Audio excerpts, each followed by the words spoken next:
Cinema நேயர்களுக்கு வணக்கம். நீங்கள் நம்ம பார்க்க போகிற படம் வந்து காந்தாரா சாப்டர் 1. அதாவது ஏற்கனவே வந்து மிகப்பெரிய வெற்றி அடைஞ்ச காந்தாரா படத்துடைய முந்தைய பகுதி அப்படின்னு சொல்லிட்டு எழுதி இயக்கியிருக்கிறாரு நம்ம ரிஷப் ஷெட்டி. இந்த படத்துடைய கதை என்னன்னு சொல்லிட்டு பார்த்தீங்கன்னாக்கா, என்ன வாழ்க்கை வரலாறு அப்படின்னா, கர்நாடகத்தில் இருக்கிற கடம்ப வம்சம்னு ஒன்று இருக்குது. அவங்களுடைய வாழ்க்கையும் அவங்க வந்து எப்படி வெளியில் வந்தாங்க அப்படின்ற ஆரம்பகால வாழ்க்கையில் அவங்க வந்து என்னென்ன இன்னல்கள் பட்டாங்க அப்படின்ற விஷயத்தெல்லாம் வந்து தழுவி இது வந்து இந்த படத்துடைய எழுத்தாளர்கள் எழுதியிருக்காங்க. அதை இயக்கியிருக்கிறாரு நம்ம ரிஷப் ஷெட்டி. இந்த படத்தில் வந்து ரிஷப் ஷெட்டியே வந்து நாயகனாகவும் நடிச்சிருக்கிறாரு. மற்றும் வந்து ஜெயராமன், ருக்மணி வசந்த், அப்படி மற்ற நிறைய பேர் நடிச்சிருக்கிறாங்க இந்த படத்தில். இந்த படத்துடைய கதை என்னன்னு சொல்லிட்டு பார்த்தீங்கன்னா, காந்தாரா அப்படின்ற ஒரு பிரதேசத்தில் வந்து ஈஸ்வரன் பூந்தோட்டம் அப்படின்ற ஒரு மலை பிரதேசம். அந்த மலை பிரதேசத்தில் வாழக்கூடிய மக்கள் தான் வந்து நம்ம ரிஷப் ஷெட்டியும் அவங்களுடைய சமூகம். இந்த நிலையில் பக்கத்தில் இருக்கிற ஒரு குறுநில மன்னன் வந்து அந்த ஈஸ்வரன் பூந்தோட்டத்தை அடையணும் அப்படின்னு நினைக்கிறான். ஏன்னா அங்கே வந்து ஒரு சிவன், அதாவது அவங்களுடைய கடவுளை வழிபடுற ஒரு கல், கருணிக கல்லுன்னு சொல்லிட்டு சொல்லுவாங்க. அந்த கல்லை வச்சு வழிபடுறாங்க. அது வந்து ரொம்ப சக்தி வாய்ந்த கல். அந்த கல்லையும் அந்த ஈஸ்வரனையும் கையகப்படுத்தி தன்னுடைய நாட்டுக்குள்ளே கொண்டு வந்து தனக்கு வந்து கோயிலை வச்சுக்கணும் அந்த மன்னர் விரும்பி அவங்க மேலே படையிடுகிறார். ஆனால் அந்த கடவுளுடைய அருளால் வந்து அவங்கள அடித்து துரத்திடுறாங்க. அதுக்கு பிறகு வர காலகட்டங்களில் அவர் வந்து அங்கே போகிறார். நம்மளுக்கு அவர் வந்து இறந்துடுறார், அந்த மன்னர் இறந்துறார். அவருடைய பையன் தான் வந்து ஜெயராமனை வளர்ந்துருக்கார். அவருக்கு 2 பசங்க, ஒரு பையன் ஒரு பொண்ணு தான் வந்து ருக்மணி வசந்த். ஜெயராமன் வந்து பையனை வந்து மன்னரானே அப்படிங்கிறார். அவர் வந்து அப்போ வர குடியும் குட்டியுமாவே வாழ்ந்துட்டு இருக்கிறார், நாட்டை பற்றி கவலைப்படுறதில்ல.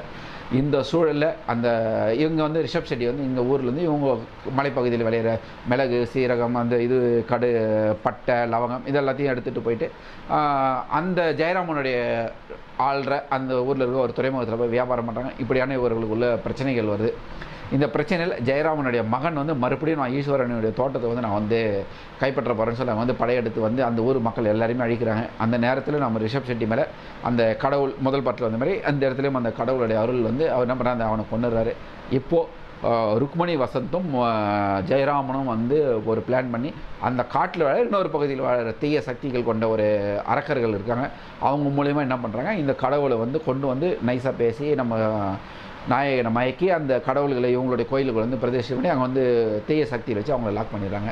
இதுலேருந்து நம்ம நாயகன் வந்து எப்படி மீண்டு வரார் அப்படின்றது தான் இந்த படத்துடைய கதை. போன படத்துக்கு இந்த படத்துக்கு என்ன வித்தியாசம்னு சொல்லிட்டு பார்த்தீங்கன்னா, போன படத்தில் வந்து பிரம்மாண்டம் கிடையாது, கதை பிரம்மாண்டமாக இருந்தது, விஷுவல் பிரம்மாண்டமாக இல்லை. இந்த படத்தில் வந்து விஷுவல் பிரம்மாண்டமாக இருக்கிறது, கதை வந்து கொஞ்சம் அப்படியே முன்னுக்கு பின், ஆனால் நல்லா இருக்குது அப்படின்னும் சொல்லலாம்.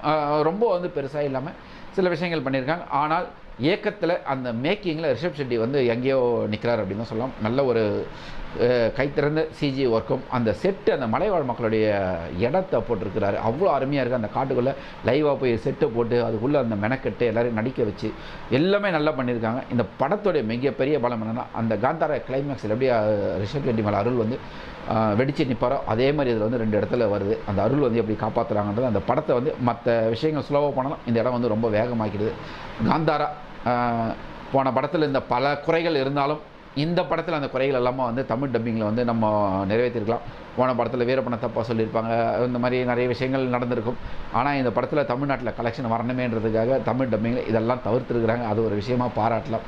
ஏன்னா கன்னடர்களுடைய ஒரு வன்ம புத்தி வந்து தமிழர்கள் என்னைக்குமே மட்டம் தட்டலாம் அப்படின்றது இருக்குது. ஆனால் காந்தாரா 1 அதை காட்டின எழுத்தாளர்கள் காந்தாரா 2 படத்தில், அதாவது இந்த படத்தில் வந்து அவர்கள் வந்து கண்விச்சிட்டாங்க. ஏன்னா இந்தியா ஃபுல்லாக பாராட்டப்பட்ட காந்தாரா தமிழ்நாட்டில் வந்து கொஞ்சம் நிறைய பேர் வந்து எதிர்மறையான விமர்சனங்கள் அவங்க எதிர்கொண்டாங்க, நிறைய கேள்விகள் எதிர்கொண்டாங்க. அதெல்லாம் தவிர்க்கவே எழுத்தாளர்கள் கொஞ்சம் கண்ணியமாக நடந்திருக்கிறாங்க அப்படின்னு தான் நம்ம சொல்லலாம். காந்தாரா இந்த படமும் 1000 கோடியை எட்டுமா அப்படின்றது நம்ம பொறுத்திருந்து பார்த்தா தான் தெரியும். பார்ப்போம் ரசிகர்கள் எப்படி ஏற்றுக்கிறாங்களா இல்லையா அப்படின்றது.